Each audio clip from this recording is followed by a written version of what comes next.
Bienvenue dans Plus proche de vous, une série de portraits musicaux exclusifs de personnalités francophones locales qui font bouger les lignes. Cette initiative est rendue possible grâce au Fonds canadien de la radio communautaire. Bonjour à toutes, bonjour à tous et bienvenue sur les ondes de Choc FM 105.1 dans une nouvelle émission Plus proche de vous, une initiative rendue possible grâce au Fonds canadien de la radio communautaire. Je suis Guillaume Laurin, le directeur général, et aujourd'hui j'ai un grand plaisir, celui d'accueillir une personnalité de la communauté francophone torontoise que l'on ne présente plus aujourd'hui. Elle est directrice générale du Centre francophone du Grand Toronto. Mon invité aujourd'hui, c'est Florence Ngeze-Booro. Bonjour Florence. Bonjour. Ça va bien? Ça va très bien. Merci d'avoir fait le déplacement dans les studios de Choc FM 105.1 pour cette émission Plus proche de vous, émission de proximité dont je rappelle très brièvement le principe, un portrait, pas un portrait chinois, mais plutôt le portrait de parcours individuel, singulier, de personnalités francophones qui font bouger les lignes ici dans la communauté, des personnalités qui vont, à travers quelques choix musicaux, qui vont marquer des pauses, nous présenter les moments les plus importants, peut-être les plus mémorables de leur parcours. On essaiera d'être inspiré également par les épreuves parfois, les défis rencontrés et puis les succès bien évidemment. Et on ne manquera pas de parler des organismes représentés ici, évidemment le Centre francophone du Grand Toronto qu'on ne présente plus, mais quand même on va pouvoir rentrer dans le détail des parcours, des programmes ainsi que de l'actualité du Centre francophone. Mais avant toute chose, Florence, peut-être qu'on va revenir sur ton origine, sur tes origines, pour mieux te connaître et te faire connaître de nos auditeurs. D'où viens-tu? Alors, je viens d'un pays, un petit pays en Afrique centrale qui s'appelle le Burundi. Souvent, les gens ne connaissent pas mon pays, mais quand je dis que le Burundi est voisin du Rwanda, tout d'un coup, les gens comprennent d'où je viens. Donc, je viens du Burundi, en Afrique centrale. J'ai grandi et j'ai vécu là jusqu'à l'âge dans la vingtaine. Quand j'ai quitté pour venir au Canada. Burundi, effectivement, un pays, détrompe-toi, qu'on connaît bien en tout cas à Choc FM, parce qu'on a de nombreux ressortissants. Il y a une communauté, une diaspora burundaise qui est quand même relativement importante, ou au moins active dans la communauté francophone, parce qu'on ne compte plus les ressortissants, et nombreux sont les bénévoles de notre coopérative qui sont d'origine burundaise.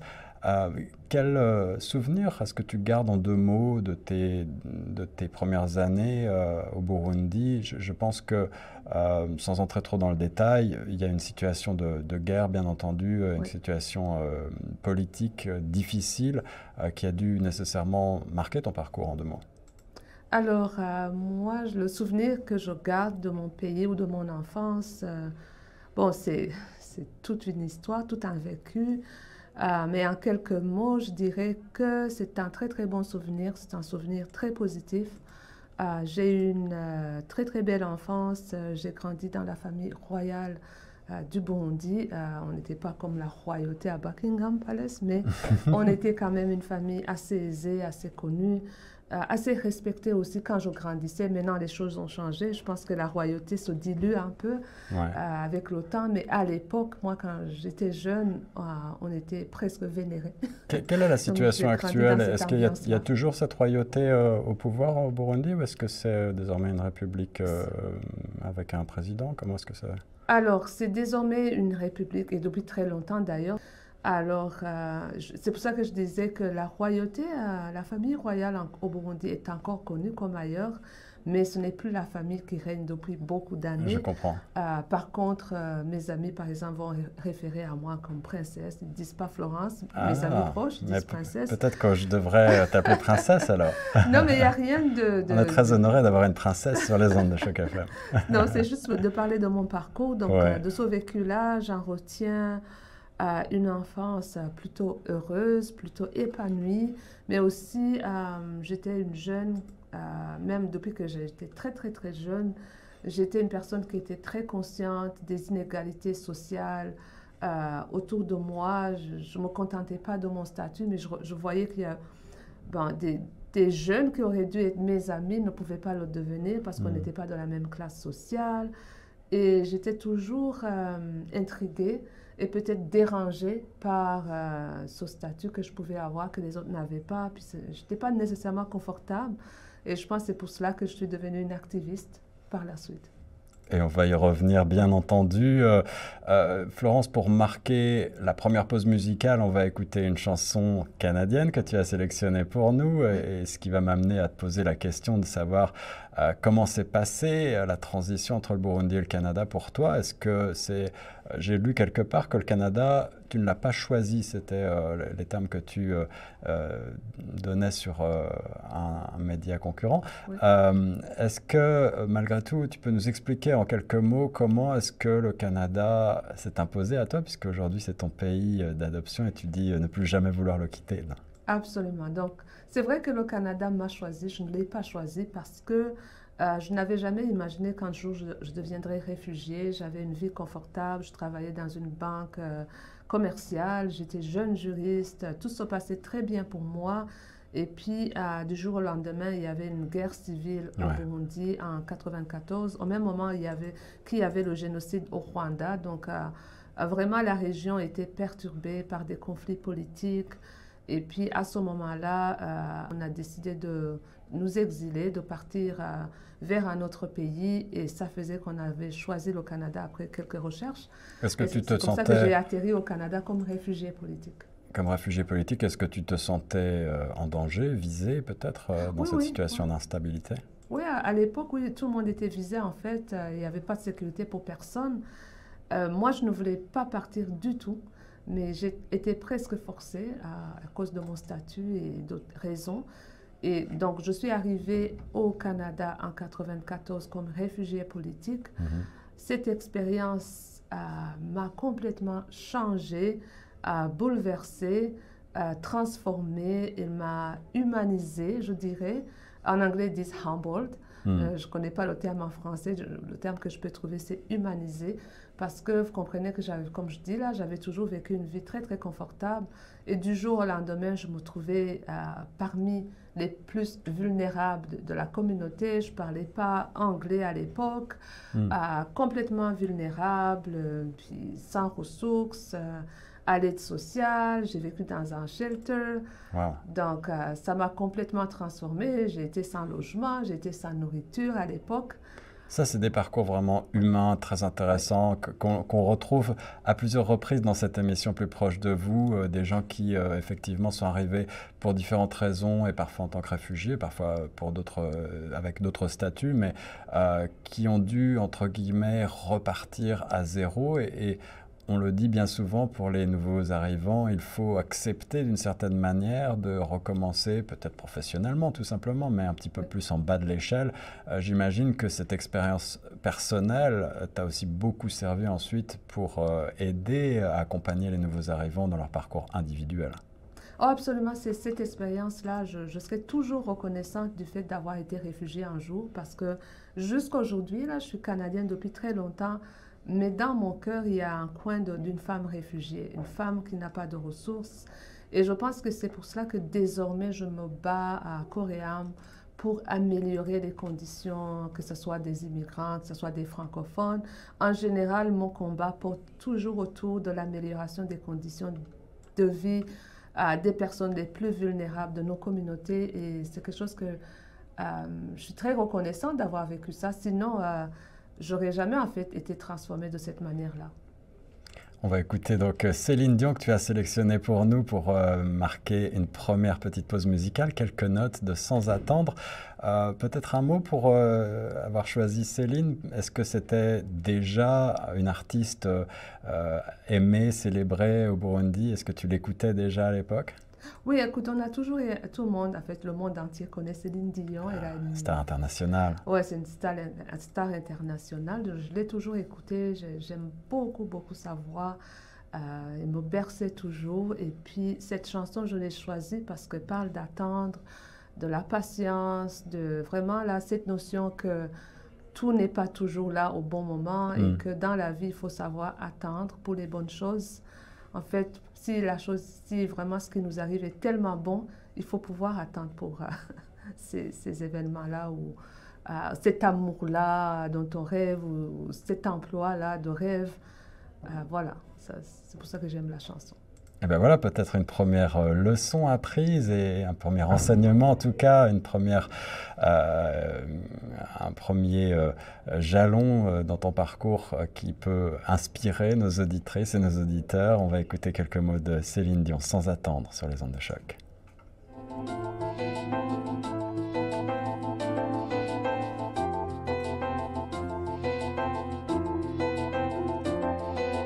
Attendre quelqu'un qui n'arrive pas à attendre sans jamais perdre la foi. Pour prendre la route qu'on a décidé de prendre, il nous faut du temps parfois. Malgré ce qui pourrait nous faire douter, on veut tous espérer. Attendre que quelqu'un vienne nous chercher, attendre qu'on puisse enfin retrouver si tendre cet amour qu'il nous fallait attendre, et le temps pour enfin se comprendre. C'est la vie qui saura nous apprendre, la vie a toujours raison d'attendre. Voilà, la belle et très talentueuse Céline Dion sur les ondes de choc avec ce premier titre, Sans attendre, sélectionné par mon invitée Florence. Pour poursuivre sur ton parcours, en 2 mots, tu avais donc déjà commencé, tu le disais, une formation et même un parcours professionnel brillant au Burundi. Tu dis avoir été juriste et avoir travaillé dans le secteur bancaire, c'est bien ça? Oui, j'étais juriste, jeune juriste, et je travaillais dans un secteur bancaire. Donc, j'étais formée comme... j'allais devenir avocate si j'étais restée au Burundi juste avant de partir. Et voilà, j'arrive au Canada, j'ai ce background, j'ai ce vécu là d'avocat ou de juriste. Et quand j'arrive au Canada, je n'aurais pas pu entreprendre des études de droit tout de suite, bien que c'était mon rêve, parce que bon, ça allait coûter très cher. J'avais des jeunes enfants, j'avais une famille à nourrir. Donc la voie la plus rapide pour moi était de prendre des cours de maîtrise en service social, qui coûtait moins cher, et rapidement, je pouvais avoir une maîtrise en travail social. Donc, c'est la voie que j'ai choisie, puis c'était très bien parce que je travaillais aussi dans le domaine des services sociaux et de la santé, donc c'était vraiment... Et puis, c'est cette formation qui me sert jusqu'à date, donc je ne regrette pas du tout d'avoir changé mon parcours en travailleuse sociale. Tes premiers souvenirs du Canada, terre d'accueil, quels ont-ils été en matière en particulier de francophonie? Tu mentionnais le fait de ne pas être encore bilingue à l'époque. Est-ce que tu t'es senti accueilli ou peut-être un petit peu perdu dans ce pays nouveau qui était le tien? Est-ce que d'ailleurs tu es arrivé directement à Toronto ou est-ce que tu es arrivé à un autre endroit dans le pays? Alors, je suis arrivée, en fait, on a vécu en premier lieu à Hamilton, Ontario. OK. Et au bout de 4 mois après mon arrivée, j'étais très, très chanceuse parce que j'avais découvert une église francophone catholique. Et de cette église-là, j'avais découvert une école francophone. Et donc, rapidement, j'ai été connectée à la communauté francophone. Mais autour de moi, dans la vie de tous les jours, j'étais entourée d'anglophones. Et je me rappelle de ce sentiment infantilisant, rabaissant, sentiment d'être perdu parce que, bon, personne ne savait plus qui j'étais à l'époque. Et aussi ne pas connaître ses repères, ne pas pouvoir s'exprimer en anglais quand on allait à l'épicerie, quand on prenait l'autobus, le premier hiver, toutes ces difficultés-là. Puis à l'époque, il n'y avait aucun service en français pour les nouveaux arrivants. Ouais, on parle du milieu des années 90, là, à peu 94. près. 94. Et en fait, j'ai été très honorée de commencer le premier. Vraiment, j'ai débuté le premier service aux nouveaux arrivants dans le centre sud-ouest de l'Ontario. C'était le mien. C'était le service que... Parce qu'après, je dois vous dire, j'ai eu un emploi au centre de santé de Hamilton-Niagara comme... je ne sais plus, là, c'était conseillère. Okay. Et j'ai développé, en fait, mis en place des services aux nouveaux arrivants.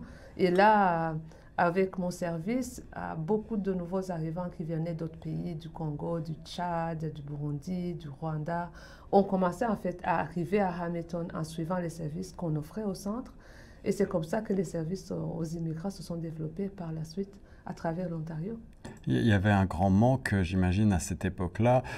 Aujourd'hui, en 2023, le chemin parcouru est conséquent. Quel regard tu portes en te projetant en arrière sur justement les principaux accomplissements? On parlera probablement de la loi sur les services en français tout à l'heure et des questions contemporaines, mais par rapport au grand vide de ces années-là, quelles sont les grandes avancées sur lesquelles tu es le plus, pour lesquelles tu es le plus fier à titre individuel et en tout cas qui te marque le plus? Alors vraiment, c'est une très bonne question parce qu'à l'époque, Citoyenneté et Migration Canada, qui est le principal fournisseur de services aux immigrants, en fait, ne reconnaissait pas le bilinguisme des nouveaux arrivants francophones qui arrivent au Canada. Wow. Quoique le pays a toujours été bilingue. En fait, nous, les immigrants francophones qui arrivaient, on disait, en fait, on nous envoyait vers les services anglophones pour prendre des services aux immigrants.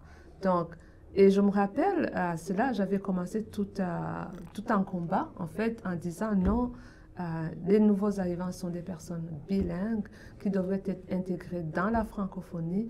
Et en fait, j'avais des discussions aussi avec Citoyenneté et Immigration Canada, justement. Il y avait des forums et j'avançais toujours le point que nous, les nouveaux arrivants, on doit être servis en français. Donc, pour vous donner un exemple, l'organisme pour lequel je travaillais, le Centre de santé Hamilton-Niagara, s'est battu, et je me rappelle, j'avais eu ce premier financement, on s'est battu pendant 13 ans avant d'avoir le premier financement qui soit dédié aux immigrants francophones.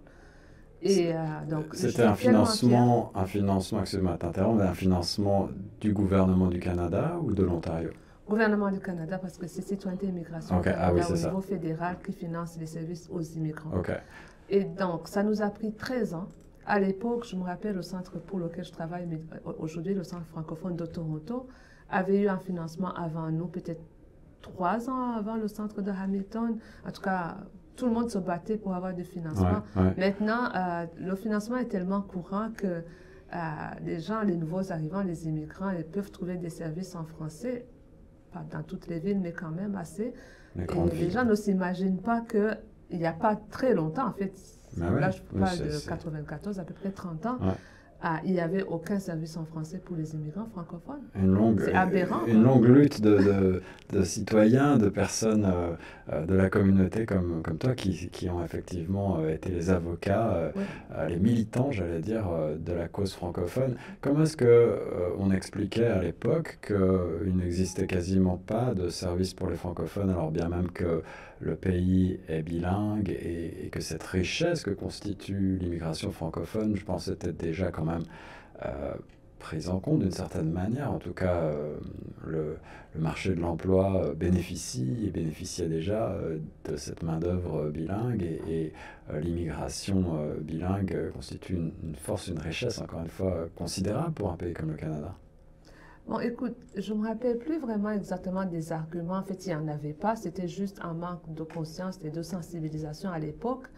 Mais à l'époque aussi, je dois dire, par exemple, la francophonie ontarienne n'était pas structurée comme elle est maintenant. Elle n'était pas, en fait, la francophonie ontarienne n'était pas encore consciente de cette notion de francophonie diverse. On était très, très peu d'immigrants qui arrivaient. Peut-être, ce n'est pas une trentaine à l'époque. Et les Franco-Ontariens étaient les Franco-Ontariens de souche. C'est petit à petit que la francophonie s'est transformée. On n'avait pas non plus l'AFO qu'on a maintenant. Il y avait des ACFO régionaux, c'est comme l'Association des francophones de l'Ontario. Par la suite, l'AFO, donc l'Assemblée de la francophonie a été créée. Les francophones se sont... ils ont été conscientisés de la présence des immigrants francophones, mais en même temps aussi les questions des statistiques sur la francophonie ont été plus évidentes avec les recherches, avec les données statistiques. Il a été très évident que finalement, en fait, la francophonie ontarienne de souche doit être aussi renouvelée et renforcée par l'immigration. Donc toute cette conscience-là, ça fait seulement depuis les 30 dernières années, moi je dirais que les francophones prennent conscience, mais c'est très bien parce qu'aujourd'hui, si tu me demandes ce que j'en pense, je pense que la francophonie est diverse. Je pense que toutes les couches de la francophonie sont conscientes du besoin de travailler ensemble puis de se renforcer mutuellement. Oui. L'image, évidemment, de la francophonie entre le milieu des années 90 et 2023, la manière dont elle est constituée a grandement évolué, avec évidemment l'apport considérable de l'immigration venue des quatre coins du monde, en particulier du continent africain et d'Europe et des Caraïbes aussi.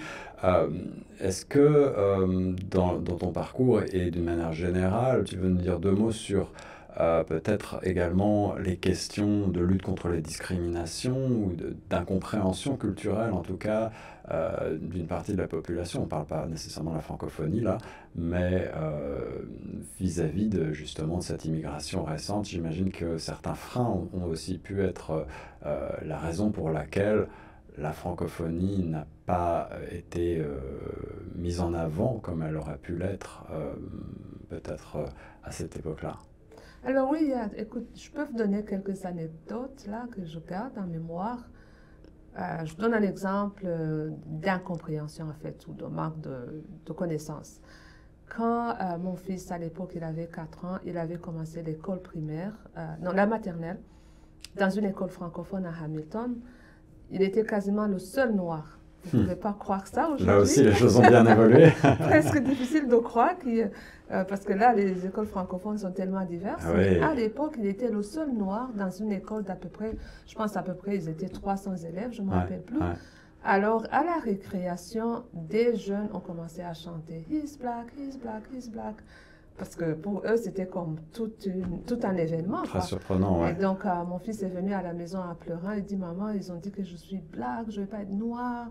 Donc, il y a eu une éducation. J'ai parlé à l'école, bien évidemment. On a parlé, j'ai même été invitée à donner des ateliers dans les écoles aux professeurs, mais aussi le conseil des parents. En tout cas, j'en ai donné plein d'ateliers, en fait, pour dire...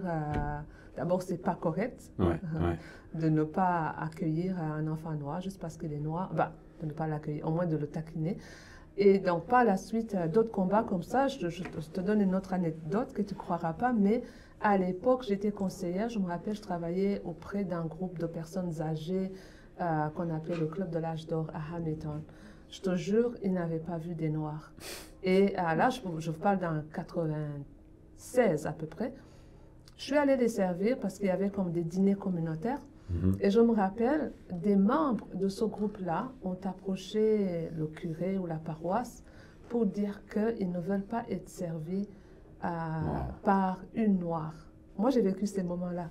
Une méconnaissance profonde. L'année dernière, Choc FM a lancé une émission qui s'appelait Stop Racisme, qui parlait bien évidemment de racisme et de discrimination et de lutte contre ces questions-là, mais on s'est rendu compte que même si le chemin parcouru a certainement été considérable depuis 30 ans ou plus au Canada, il y a encore beaucoup à faire pour lutter contre les discriminations de manière générale, mais aussi justement éduquer les uns et les autres sur les différences culturelles, sur les discriminations qui peuvent être perçues et qui ne sont pas forcément conscientes, malheureusement, parce que souvent c'est davantage de la méconnaissance. Comme tu disais, peut-être que certaines personnes n'ont jamais encore croisé des personnes noires dans leur vie. Ça existe encore, même aujourd'hui. Je ne pense pas, mais moi... Peut-être moins. Je pense que moins, là. C'est ça. Alors, ce qui fait une transition avec le second extrait musical, la seconde pause qu'on va écouter, puisque tu as sélectionné pour nous un groupe que j'adore, Kassav, avec Collet Serré. Peut-être quelques mots pour cette sélection. Est-ce que c'est aussi un groupe qui te rappelle des souvenirs d'enfance, d'adolescence, de ton parcours? Oh, absolument. Moi, en fait, je ne sais pas si vous le savez, mais je suis une personne qui aime beaucoup danser. J'adore danser. Donc, quand j'étais jeune, je sortais dans des boîtes de nuit ou dans des groupes de danse et puis on dansait sur cette chanson-là. Donc, elle me rappelle en fait mon adolescence et puis des moments de joie. Alors, on va écouter quelques notes de Collet Serré, Kassav sur les ondes de choc. Vous pouvez danser chez vous. Allez-y.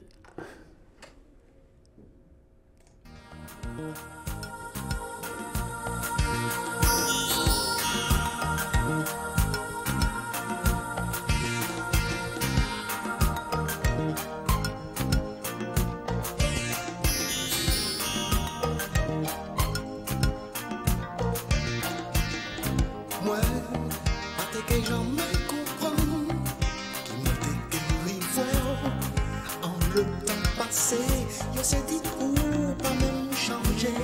M'en pas te qu'à s'y poser, m'en te qu'à y parler bas, m'en te même oublié, ça m'a te qu'à y pocher, ou un seul coup d'y fait moins craquer. M'en te qu'à y résister, mais l'amour a été douce, les nous pas t'as qu'à jouer. Si nous te prends temps pour nous te parler, coller, serrer, nous te caresser. Si nous te prends temps pour nous te causer. Un classique avec Asaf Collé Serré sur les ondes de Choc FM 105.1. Merci pour ce choix, Florence. On avance dans ton parcours, si tu le veux bien, et dans cet engagement communautaire et social qui est le tien. Après Hamilton, quelle a été la transition professionnelle qui a été la tienne? Alors, j'ai travaillé, comme je vous disais, dans un centre de santé communautaire Hamilton Niagara. En fait, que j'ai vraiment aidé à se développer. J'ai mis en place plusieurs programmes dans ce centre-là. Par la suite, il y a eu une opportunité d'aller travailler à la fonction publique pour le gouvernement provincial de l'Ontario en tant que responsable, superviseur des programmes, responsable de la mise en œuvre des services en français. Et donc, j'avais pris cette opportunité, en fait, parce que je voulais vraiment savoir comment ça se passe de l'autre côté. J'étais dans la communauté, je voulais savoir comment ça se passe au gouvernement, puis comment, en fait, je peux aider ma communauté en étant cette fois-ci membre de la fonction publique.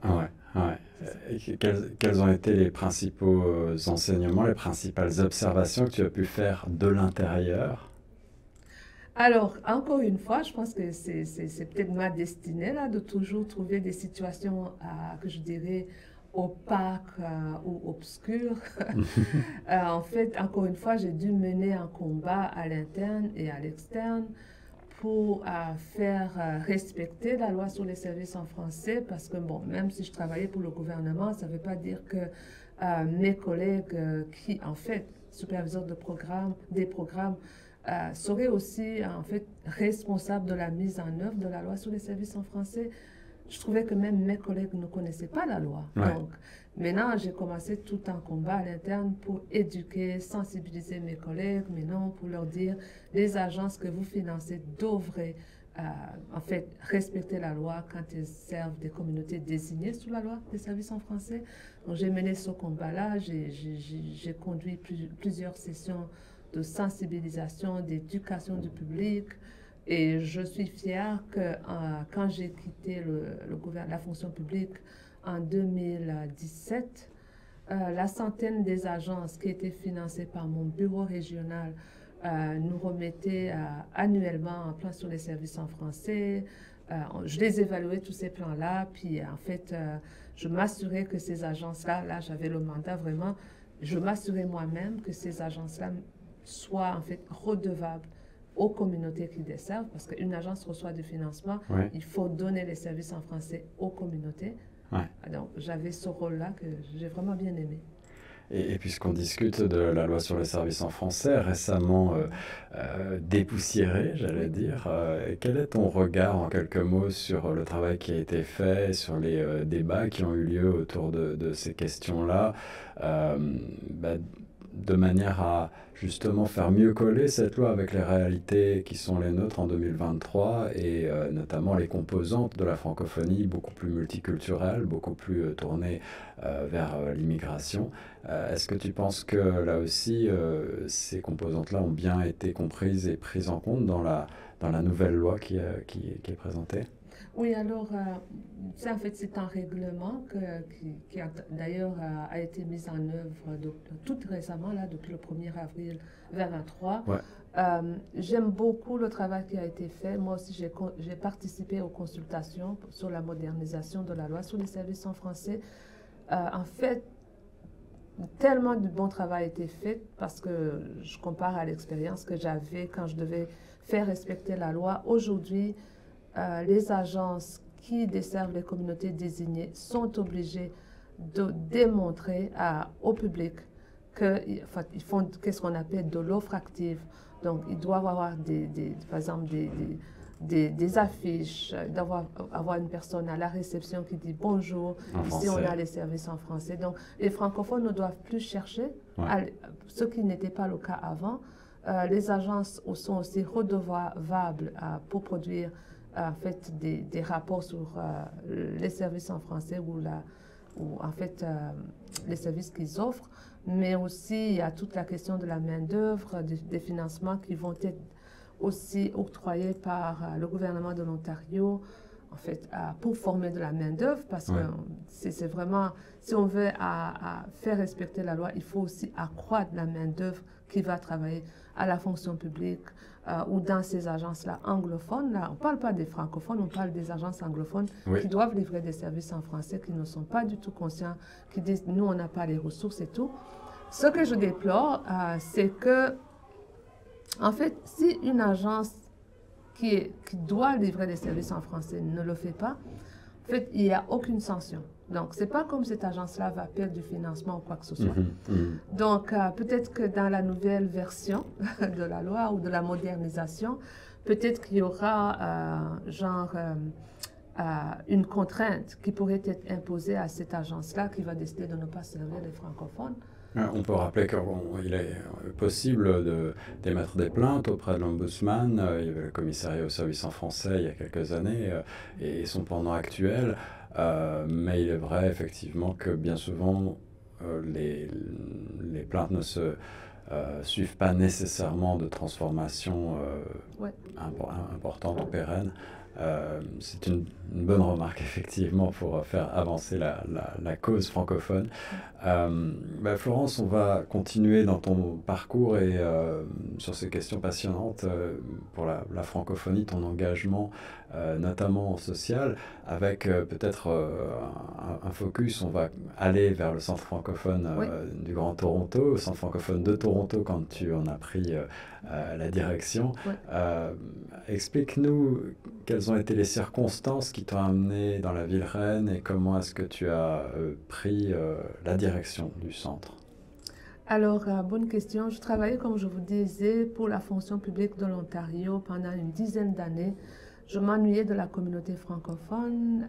Je commençais à penser à revenir en fait dans le domaine communautaire.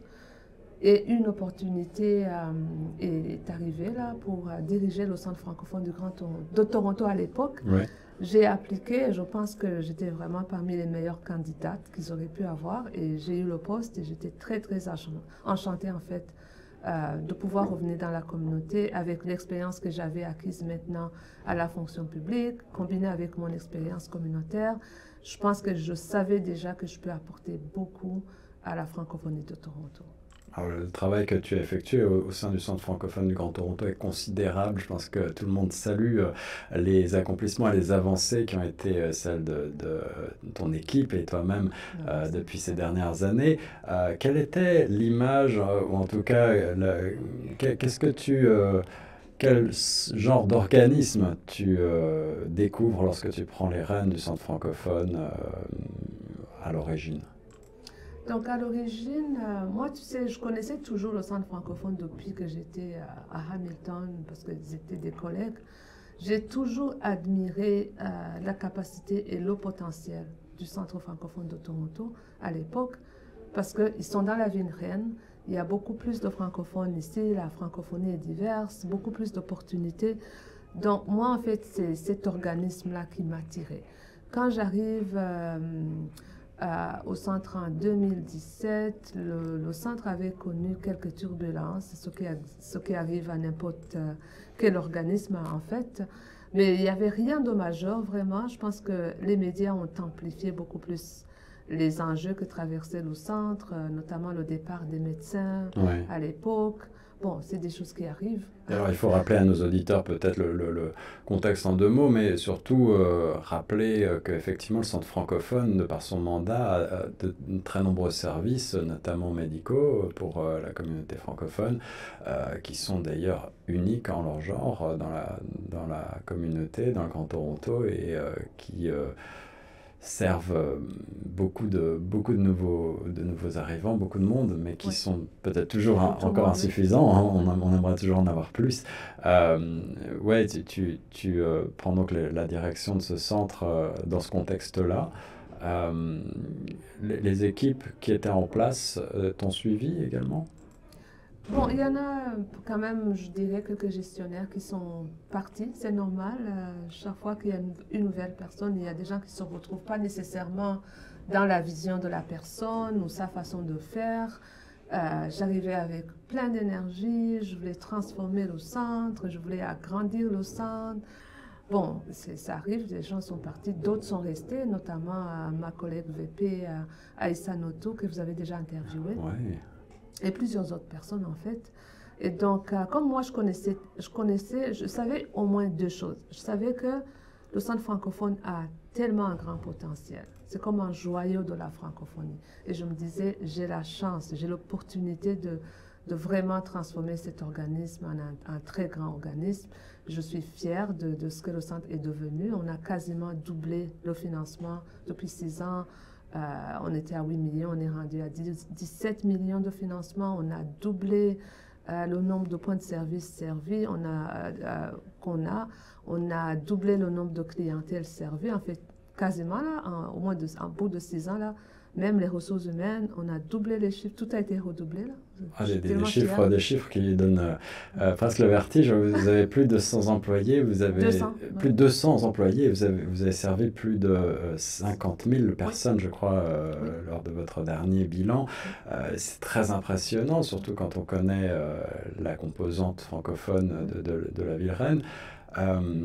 Beaucoup de travail, j'imagine, derrière tout ça. Je disais, il y a des gens qui sont la mémoire du centre francophone, tu as mentionné Aïssa tout à l'heure, qui sont depuis longtemps au centre francophone, mais le centre attire également beaucoup de talents et beaucoup de personnalités qui veulent faire bouger les lignes, là aussi, sur bien des sujets. Est-ce que tu veux nous rappeler peut-être en 2 mots les principaux services que vous offrez, les principaux secteurs que vous touchez, parce qu'ils sont nombreux et comme tu le disais, vous avez ajouté assez récemment de nombreuses cordes à votre arc. Oui, alors nous avons 6 départements principaux, je pourrais dire comme ça. On a un département de la santé et de la santé mentale, programme de VIH-Sida, des programmes de nutrition. Nous avons toute une équipe d'infirmiers, de médecins. Je rappelle que nous sommes un centre de santé communautaire avant tout. Oui. Et donc, dans ce volet-là, on est vraiment un centre de santé comme tous les autres centres de santé que vous connaissez autour de vous. Nous avons des programmes de la petite enfance, de développement de la petite enfance. Nous sommes même un organisme ressources aux garderies francophones. Nos intervenants, en fait, appuient les employés, les éducatrices francophones sur le Grand Toronto. Nous avons aussi un programme qu'on appelle communément la passerelle, mais en fait c'est un programme pour des jeunes enfants ou des jeunes ados qui ne sont pas capables de fonctionner normalement dans un milieu scolaire. D'accord. Donc on offre du soutien. Je ne vais pas décrire tous les programmes parce qu'il y en a beaucoup. Si on va du côté communautaire, non, avant d'aller du côté communautaire, je veux dire un programme très très important, c'est la santé mentale. Ouais. Donc on fait de la santé, on offre des services de santé mentale aux jeunes et aux adultes, même des programmes, des services d'accompagnement aux personnes qui ont des problèmes de maladies chroniques, des conditions chroniques comme des dépressions chroniques, etc. Si on va du côté communautaire, on a un programme d'employabilité et d'entrepreneuriat. D'ailleurs, hier, c'était la foire d'emploi que vous avez couvert. On a eu 900 inscrits. Ils ne sont pas tous venus, mais c'était vraiment très, très bien. 30 employeurs qui étaient là hier. C'était vraiment impressionnant. Des très gros employeurs, hein. On parle de groupes comme certaines banques, certaines compagnies automobiles. Ouais, même l'Agence de la sécurité du Canada. Donc, c'était vraiment très bien. j'espère que beaucoup de gens ont trouvé leur emploi hier, leur premier emploi peut-être au Canada, je ne sais pas. On a aussi un programme, un grand programme en immigration avec 80 employés, une très très grande équipe pour accueillir les immigrants, les aider dans toutes les démarches qui font qu'ils s'intègrent rapidement au Canada. On a même 2 kiosques à l'aéroport Pearson pour accueillir les immigrants qui arrivent. Là aussi, c'est un nouveau service, assez récent. Un grand accomplissement, ouais. absolument. Ouais. Concrètement, c'est du personnel qui est en mesure d'aider le cheminement en français des nouveaux arrivants, c'est bien ça? Alors, c'est un service assez précis, en fait, parce que nous aidons des immigrants déjà sélectionnés par le Canada qui arrivent selon un processus déjà établi. Donc, ce n'est pas n'importe quel immigrant qui arrive, ouais. mais selon ce processus-là, nous avons une quarantaine d'employés qui sont aux 2 terminaux qui accueillent ces gens-là, qui leur donnent de l'information rapidement grâce même à la technologie numérique. Et que ces gens-là, peut-être ils se rendent, je ne sais pas, dans d'autres provinces, on a tout un parcours qui est déjà établi pour informer rapidement ces gens. Et le but, en fait, c'est toujours de favoriser l'intégration réussie des nouveaux arrivants. Et donc, on a ce programme-là, à l'aéroport, ce service à l'aéroport Pearson, mais vous n'êtes pas sans savoir, j'espère que vous le savez, nous venons d'acquérir un mandat d'offrir des services à l'international aussi dans ce qu'on appelle les services du pré-départ. Donc ça, c'est des services d'éducation, encore une fois, aux immigrants, à une catégorie d'immigrants qui est déjà sélectionnée par le gouvernement fédéral. Ouais. Et on les informe en fait sur beaucoup d'ateliers d'éducation, sur le Canada, puis en fait pour les préparer à réussir, parce que c'est toujours le but derrière ces financements. Le Canada veut que les immigrants qui arrivent réussissent et s'intègrent et deviennent, soit en fait, apportent une plus-value au Canada, quoi, n'est-ce pas? Donc, je suis très fière de dire qu'avec ces programmes à l'international, à l'aéroport Pearson, puis dans le Grand Toronto, en fait, on couvre tout le continuum des services en immigration et on est en fait devenu le plus grand fournisseur en immigration francophone en Ontario et au Canada pour Citoyenneté et Immigration Canada. Donc, c'est un grand accomplissement. Si tu me demandes un des accomplissements dont je suis fière, c'est bien celui-là. Félicitations.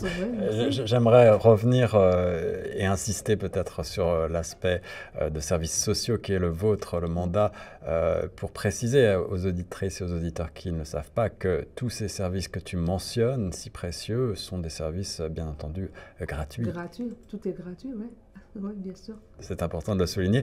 Et puis, pour rebondir sur ce que tu disais tout à l'heure en matière de santé mentale, la thématique, on en a beaucoup parlé durant la pandémie et ça fait une transition toute trouvée avec la chanson que tu as sélectionnée pour nous ensuite, celle de notre amie Abel Maxwell, qui, je crois, a aussi œuvré au Centre francophone pendant longtemps. Abel, qu'on ne présente plus là aussi, qui a fait partie de notre émission. Tu as choisi le titre « Ça va bien aller ». Est-ce que tu veux, en 2 mots, nous expliquer pourquoi ? Alors, j'ai choisi ce titre-là parce que Abel Maxwell a sorti cette chanson pendant la pandémie. J'étais intriguée en fait parce qu'on a vu même un clip de cette chanson-là. Je lui ai posé la question, comment tu as réussi à sortir cette chanson? En fait, il m'a dit qu'il a profité. Tu sais, il y avait des temps où on était permis, en fait, les communautés avaient la permission de sortir dans des espaces ouverts. Ouais. Alors, il a profité de ces moments-là pour sortir la chanson. Et vous voyez dans le clip, il y a des personnes qui portent des masques. On était encore en pleine pandémie. Et moi, je me rappelle quand la chanson est sortie, j'étais tellement comme... J'aimais beaucoup l'écouter parce que c'était un moment je dirais, de questionnement, un peu de doute. À un moment donné, on ne savait jamais si la pandémie va finir. Bah, moi, je me disais peut-être qu'elle finira jamais. Et lui, quand il chantait, il disait « ça va bien aller, tu verras, la tempête va passer ». J'ai beaucoup aimé ce mot d'encouragement. D'ailleurs, ça c'est Abel Maxwell est un artiste qui est toujours encourageant. Il a toujours un mot positif dans ses chansons. Donc, voilà. Les ondes positives d'Abel Maxwell sur les ondes de Choc FM 105.1. Tout de suite, quelques notes de Ça va bien aller.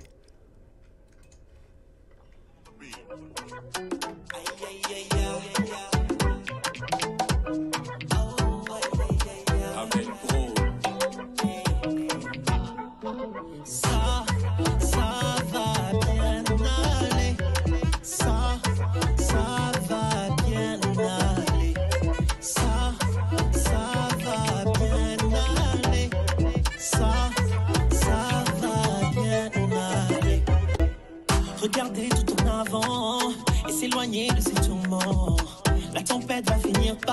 avancer, tout ça va se tasser. Tu veux tout laisser tomber, tomber, et enfin tout oublier, oublier. Sais-tu que pour mieux avancer, il faut tout bien gérer. Rien n'est impossible, mais rien n'est facile. Rien n'est impossible, mais rien n'est facile. L'adversité, la bonne volonté, tous tes efforts malgré les torts. Je sais que tu ne perdras pas pied, l'épreuve te rend plus fort.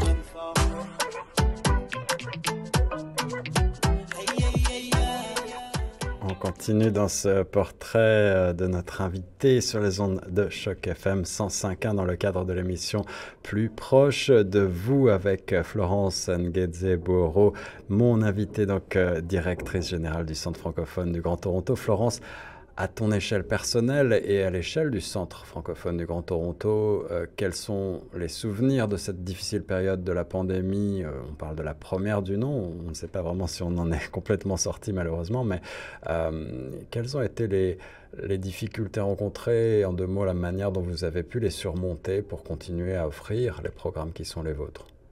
Alors, ça a été vraiment un moment intéressant, un moment d'apprentissage rapide parce que du jour au lendemain, il fallait en fait offrir tous nos services en ligne.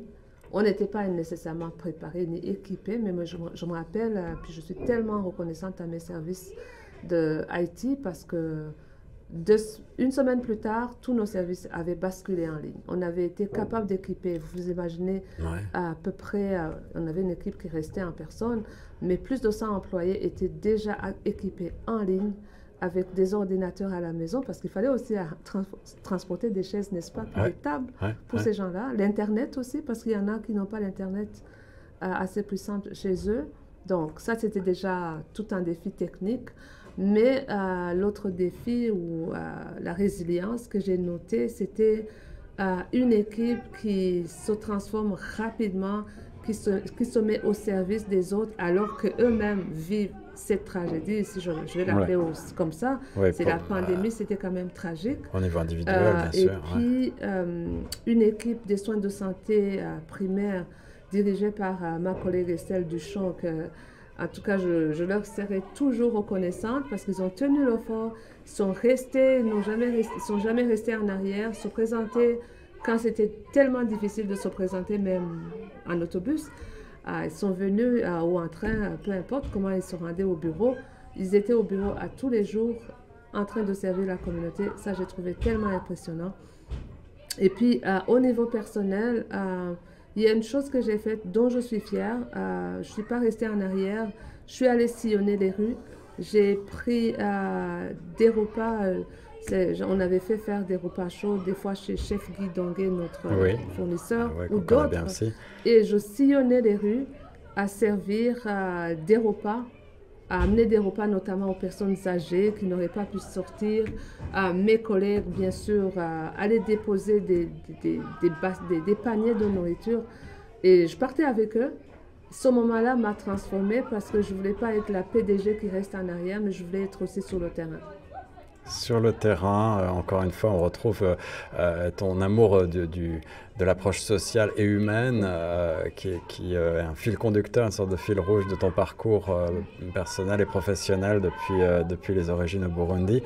On va marquer, si tu veux bien, une autre pause musicale avec le choix qui est celui de Gims, ou Maître Gims, comme on l'appelle, avec Sapé comme jamais, un de ses titres les plus grands succès, en tout cas, de Maître Gims, qui nous donne aussi envie de danser probablement. Pourquoi avoir choisi ce titre-là?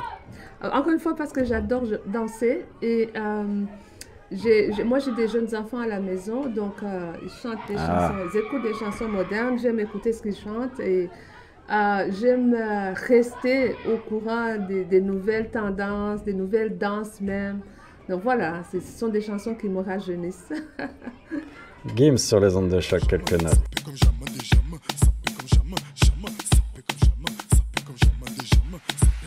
On casse ta porte, c'est la Gestapo. Je vais te retrouver, me Guy Colombo. Ça veut vendre des tonnes à la Gustavo. Un café sans sucre, j'en ai plein sur le dos. Eh ouais, ma puce, là tu me Rambo. Ça va faire 6 ans qu'on met des combos. Je manie les mélos, voilà oui, voilà non. Tu te demandes si c'est pas un complot.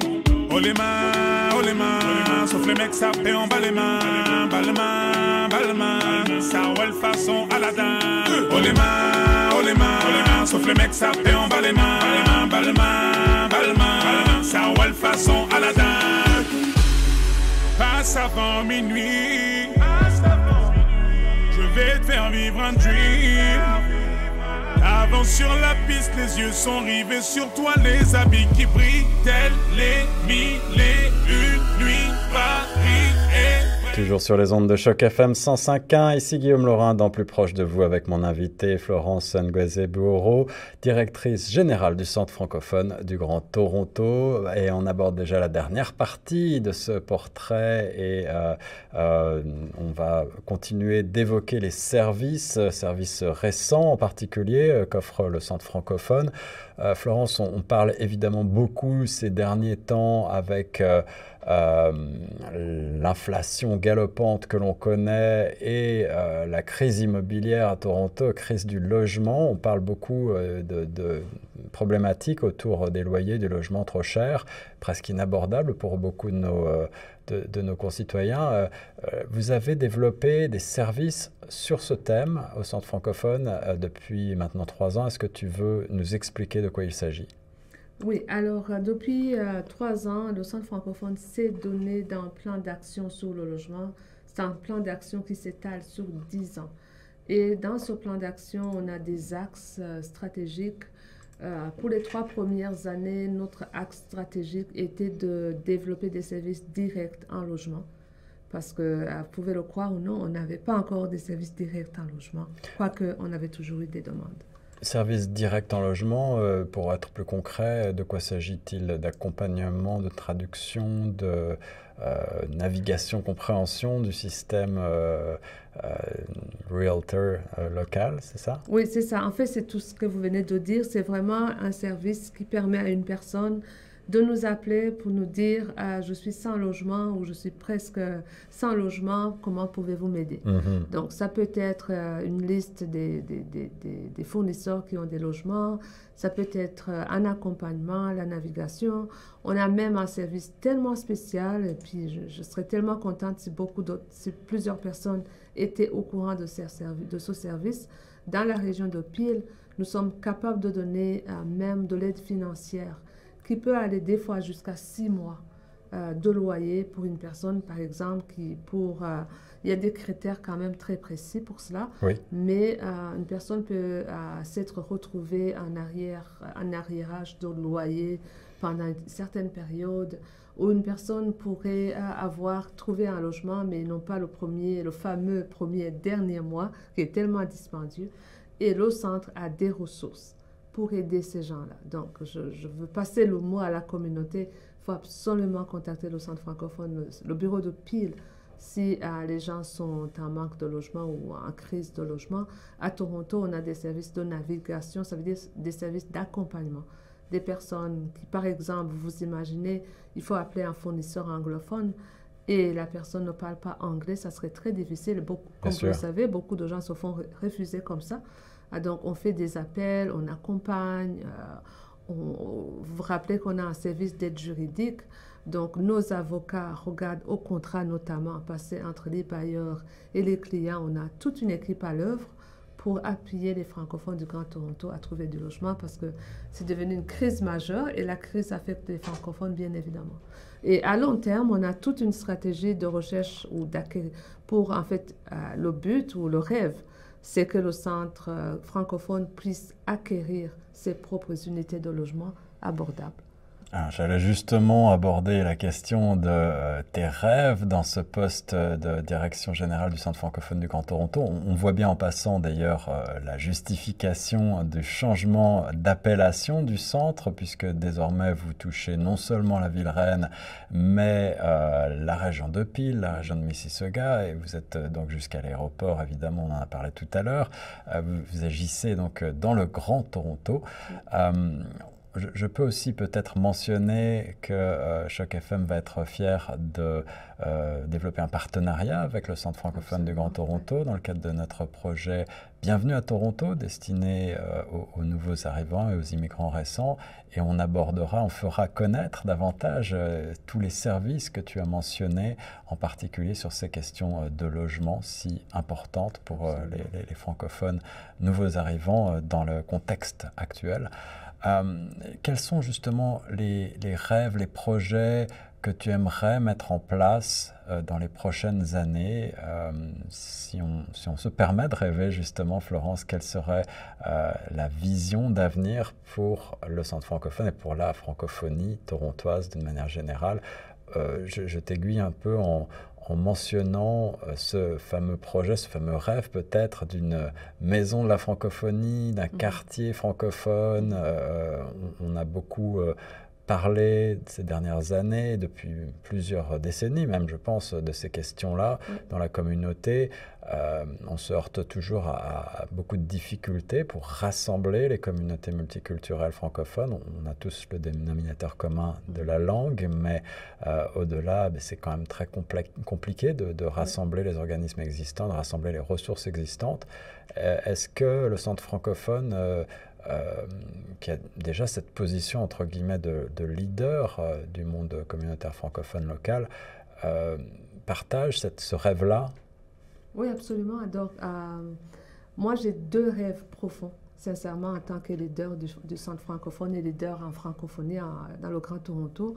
Mon premier rêve, c'est que le Centre francophone, seul ou en partenariat, puisse acquérir des unités de logement abordables. L'idée, ça serait en fait, on a fait une certaine consultation à l'interne et auprès des clients. L'idée serait d'acquérir des logements abordables, transitoires. Donc, par exemple, les personnes qui arrivent en ville à Toronto puissent trouver un pied-à-terre, s'installer pendant 1 an, 2 ans, le temps de se poser, puis de trouver un emploi, puis de chercher un emploi ailleurs, je veux dire un logement et laisser à la place à d'autres. Donc ça, c'est un rêve profond. C'est une stratégie à long terme sur laquelle je travaille d'ailleurs. C'est pas comme je rêve seulement. Je me retrousse les manches et je travaille beaucoup sur cette stratégie. Je suis sur une piste en ce moment, puis en tout cas, je vais explorer d'autres pistes. J'espère que d'ici quelques années, le Centre francophone pourra avoir des logements abordables, ses propres unités à gérer. Ça, c'est mon premier rêve. Mon deuxième rêve, et ça, ce rêve, je le partage avec plusieurs autres leaders dans le Grand Toronto. Il ne m'appartient même pas. C'est un rêve, en fait, que beaucoup de leaders en francophonie voudraient voir. Moi, j'appelle ça des lieux de rassemblement. Ouais. Je ne parle pas d'un seul espace parce que le Grand Toronto est énorme.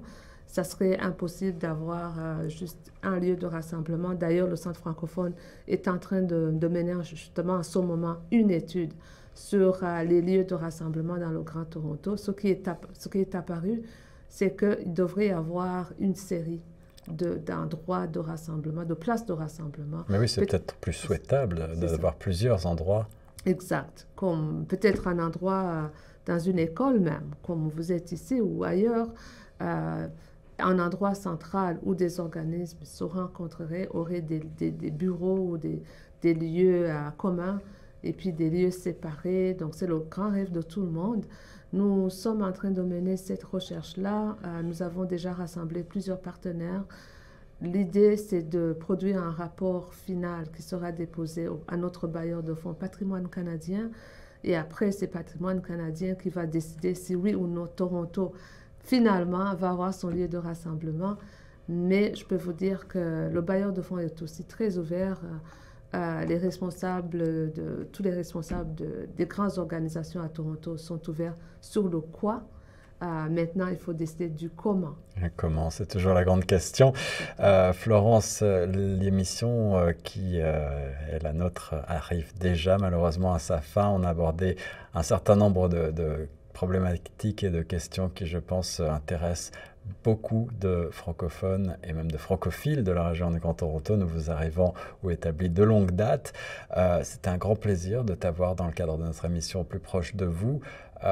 Pour terminer, je ne peux pas manquer évidemment de renvoyer nos auditrices et nos auditeurs au site internet centrefranco.org pour en savoir plus sur vos services, vos programmes, votre actualité et évidemment ne pas manquer de suivre sur grandtoronto.ca tous les événements justement du centre francophone qui sont relayés.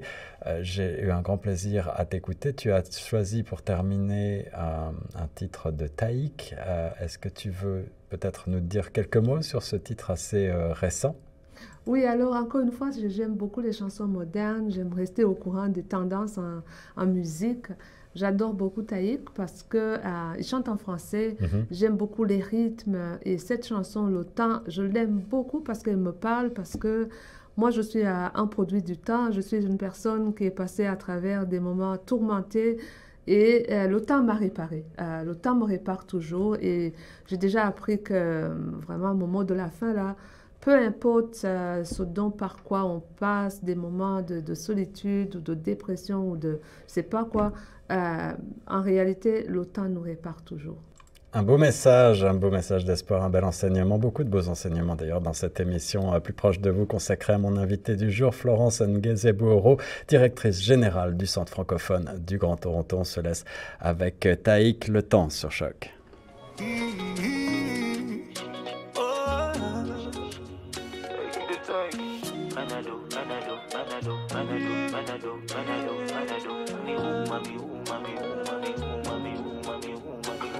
Oh, le temps m'a réparé, plus rien n'est comme avant, quelqu'un m'a déjà soigné. Oh, le vent a bien tourné, ne gaspille pas mon temps, une autre a su me soigner. Toi là tu disparais sans laisser.